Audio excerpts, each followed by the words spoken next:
Digestion को लेके हमारे रूटीन में लोगों को बहुत सारे इश्यूज रहते हैं, जैसे कि गैस होना, एसिडिटी होना, कॉन्स्टिपेशन होना।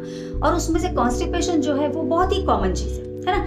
तो आज हम देखेंगे कि कॉन्स्टिपेशन से अगर हमें बचना है या तो हमें बहुत ज़्यादा रिपीटेडली कॉन्स्टिपेशन की प्रॉब्लम होती है तो हम कौन कौन सी चीज़ें ध्यान में रख सकते हैं। सबसे पहली चीज़ जो हमें ध्यान में रखनी है वो है हमारा वाटर इंटेक। पूरे दिन में आप कितना पानी पीते हैं, कितने ड्यूरेशन पे आपका पानी जाता है, वो हमें ध्यान रखना बहुत ज़रूरी है। दूसरी चीज़ जो हमें ध्यान में रखनी है वो है हमारे खाने के रूटीन में फाइबर इंटेक कितना होता है, मतलब रेशादार जो सब्जियां है वो हम कितनी खाते हैं। हमारा रूटीन जो है लंच, तो लंच के साथ हम सैलड लेते हैं या नहीं लेते, अगर लेते हैं तो कितना लेते हैं, फ्रूट्स हम खाते हैं या नहीं खाते, ये हमें ध्यान में रखना है। एक और चीज़ जो हमें ध्यान में रखनी है वो है हमारे स्लीपिंग आवर्स, मतलब अगर आपका सोने का रूटीन बहुत ही इरेगुलर है, कभी आप 12 बजे सोते हैं, कभी 2 बजे सोते हैं और सुबह भी उठने का रूटीन सही नहीं है, तो इसको भी करेक्ट करना बहुत ज़रूरी है। रोज एक टाइम फिक्स करिए, 11 बजे या 12 बजे जो भी आपके लाइफस्टाइल के अकॉर्डिंग है। टाइम पे सोइए, टाइम पे उठिए, ताकि आपके डाइजेस्टिव सिस्टम को प्रॉपरली वर्क करने का रूटीन सेट कर सके, राइट। उसके बाद एक और चीज़ जो ध्यान में रखनी वो है स्ट्रेस मैनेजमेंट। आज के ज़माने में लोगों की लाइफ बहुत ही ज़्यादा स्ट्रेसफुल रहती है।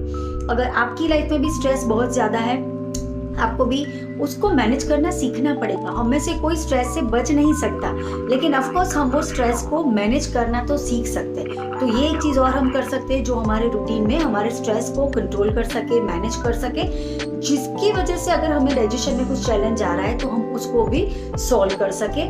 वर्कआउट को आप अपने रूटीन में एड ऑन कर सकते हैं। अगर आपके रूटीन में वर्कआउट सेट नहीं होता, वॉकिंग की हैबिट डालिए, थोड़ा फिजिकली एक्टिव रहने को ट्राई करिए ताकि आप कॉन्स्टिपेशन से अपने आप को बचा पाए। अगर आपको ज़्यादा इन्फॉर्मेशन चाहिए तो आप मुझे डेफिनेटली मैसेज कर सकते हैं। Thank you.